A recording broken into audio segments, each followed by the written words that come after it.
Okay, here we are in 7.3. Now we're on to objective 2, and I'll leave you to fill in your key terms. We'll go on to guided practice activity number 1. Now we're focusing on APY. So APY is annual percentage yield. I'll tell you how to get that in just a moment. So numbers 1 through 5 all apply to filling in this table. So let's see if I can get the instructions in the table on the screen at the same time. Okay, great. First, compute the periodic rates. So remember, that just means divide your APR by n. That gives you your periodic rate that I was telling you about in objective 1. So I'm going to do this last column here for you, and I'm going to leave these first bunch of columns for you to practice leading off of my example. So my periodic rate, here's number 1, would be 8%. 8% divided by 365. And if I do that, I get 0.022%. And notice I'm keeping it as a percentage. I haven't converted it to a decimal, even though the percentage is a decimal. You might want to rewind me and listen to me say that again, just to get that straight. Next, in part 2, we have to enter the names of the compounding periods. That's this row. So if I'm compounding 365 times in 1 year, that's a daily rate. All right, part 3. Compute the value of a $1,000 investment after 1 period, not year, just a period. Okay, so for me, that's going to go right here, and that's, let's label that, that's part 3. The way I calculate that is P equals P0, 1 plus the APR divided by N. I'm going to raise mine to the letter D, because my period in my problem is a day, because I'm compounding daily. Okay, and that's why I'm not using a T, because it didn't say year. All right, so let's see, our P0 was this 1,000. That's our original amount. The APR is 8%, so we can do this, 1,000.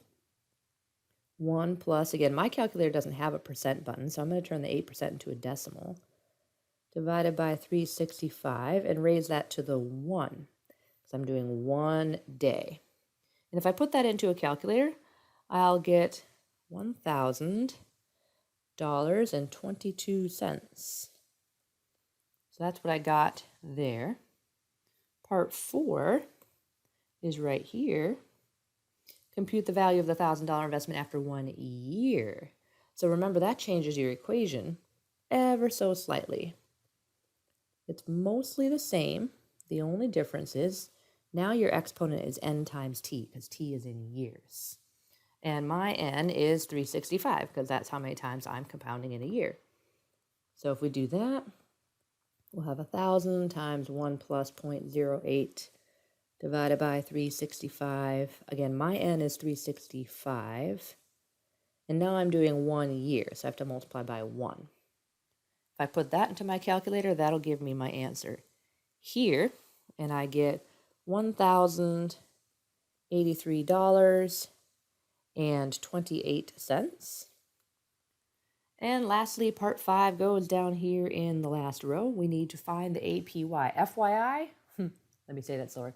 You have to compute the APY. And for your information, FYI, there are a lot of these problems on your MyLab assignment. So make sure you understand what I'm about to tell you about computing an APY. So I'm going to make a note down here as to how we do that. That is, and let me not underline it so it doesn't look like a fraction. That is a formula. It's just your total interest for 1 year divided by your initial balance. That's how you calculate APY. This was my balance after 1 year. So to get my interest, remember, you take your balance after 1 year and subtract it from your initial balance.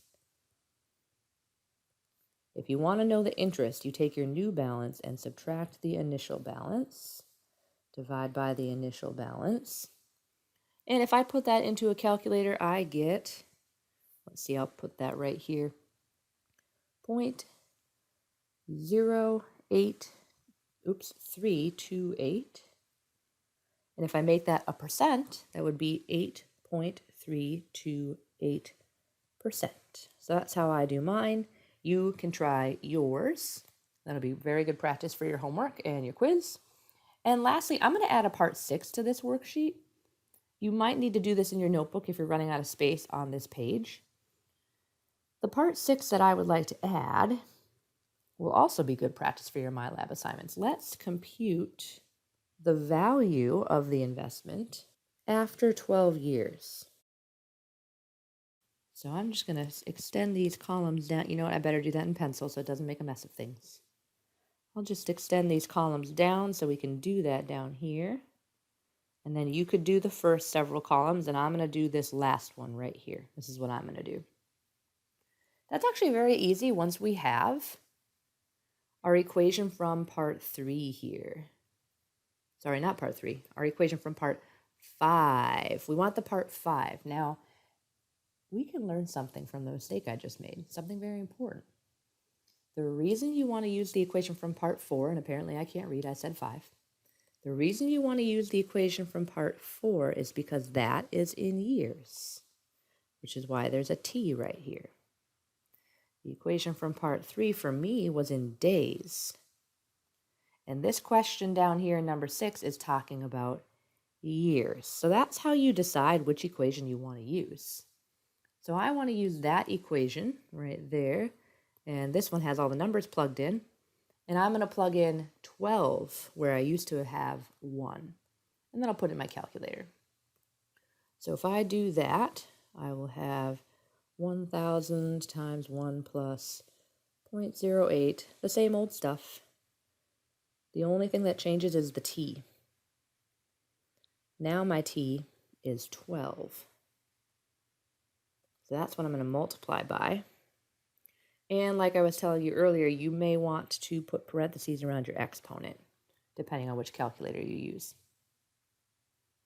Now when I do that, I get $2,611.42. So you get to try the same process for each of the other compounding scenarios.